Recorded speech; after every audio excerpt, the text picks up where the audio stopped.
Оптовая закупочка. Ух, будем кушать. Там еще впереди еще коробки. Вот их не видно, но они есть. Вон там.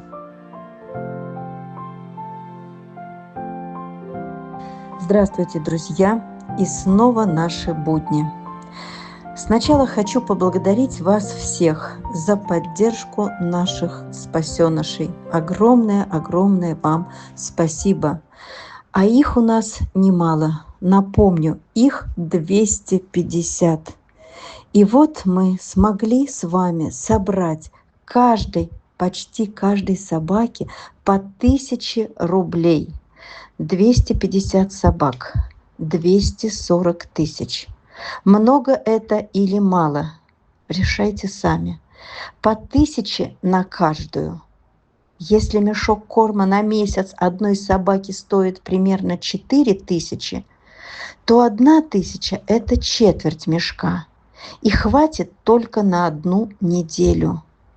Вот так мы и живем. Вот сейчас, друзья, мы собрали на корм на неделю. Корм входит в стоимость передержки. Делаю на этом акцент. Но цена передержки – это не только корм. Это содержание, это ремонт, обустройство, это песок, земля. Их надо закупить, подсыпать в выгульники, чтобы не утонуть снова в дожди скоро. Это достроить будки в вольере, это электричество, это опилки, чтобы не лежать в моче, это доски, это металл, сетка. Все, чем делается зонирование, это все из денег за оплату передержки. Так, ну что, наше торжественное открытие. Мы наконец-то закончили все. Значит, показываю калиточка. Но еще надо красить это все, естественно, потому что все бегом-бегом у нас, как всегда. Здесь все прокопали. Сеточку углубили вовнутрь, чтобы, если собачки будут копать, чтобы никто никуда не убежал. Но осталось нам здесь засыпать земелечкой, песочком, потому что ямы, кусочек участка неровный, это все надо подсыпать. То есть они ямы, сейчас вода ушла, но как бы видно, да? И вот они наши гуляют в своем выгульнике. Так, Багира, Мишка, Тиша.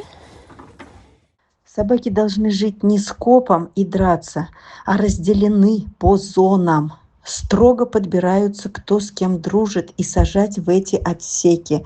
Эти отсеки надо построить. Это металл, это деньги, это рабочие руки. Это надо откуда-то взять. А берется это из денег за оплату передержки. Но только в том случае, если передержка оплачивается, а мы собираем только часть суммы, которой еле-еле хватает на корм. То на неделю, то потом снова собираем на неделю. И не построить это тоже нельзя. Будут драки. Или строить в ущерб корму. Что выбираем? Так, здесь у нас Ада. Наша Ада. Болеть нам нельзя, иначе не на что лечить. Но, увы, болеют. Те же самые. Лечим. Ингаляции, уколы, например, у Янки, с 3-годичным хроническим бронхитом. Боремся за ее здоровье. Прошла операция у Ады. Подросток. Без нее не обошлось, без операции. Воспаление на культе. Спайки. Пришлось удалять хирургическим путем. Лечение с антибиотиком не помогло. Аду надо обязательно долечить, и мы это сделаем. Раз с марта ее спасаем, и ручки на нее тоже были, но вот не сложилось.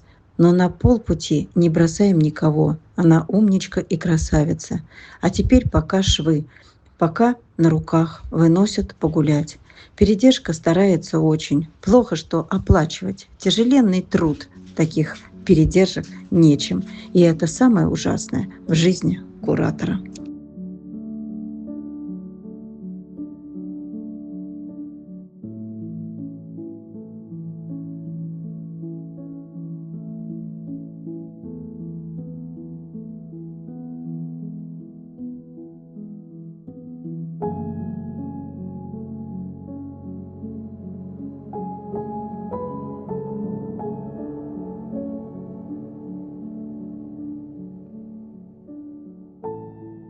Друзья, помогите, пожалуйста, собрать на передержке. Тогда мы сможем и зонировать, и многое закупить для собак, и разместить их без драк, создать больше порядка, так, как должно быть. Нам обязательно надо достроить и возвести эти отсеки на первом этаже дома. Мы долго ждали сварщика. Это дефицитный работник. Он делает все тщательно и не быстро, и требует оплату вовремя. Нам надо закупить песок или землю до дождей. Очень многое делается. Все пашут, не покладая рук. Но без денег все останавливается, руки опускаются, соседи жалуются, мусор не вывозится. Еще раз повторю, это не дополнительные сборы. Это все входит в оплату передержек. Помогите оплатить передержки. И мы из месяца в месяц остаемся должны за передержки. И долг только растет. Пожалуйста, давайте соберем на передержки, чтобы было больше порядка, чтобы собаки оставались целы, живы и здоровы. Я вас очень прошу, продолжаем сбор на передержки.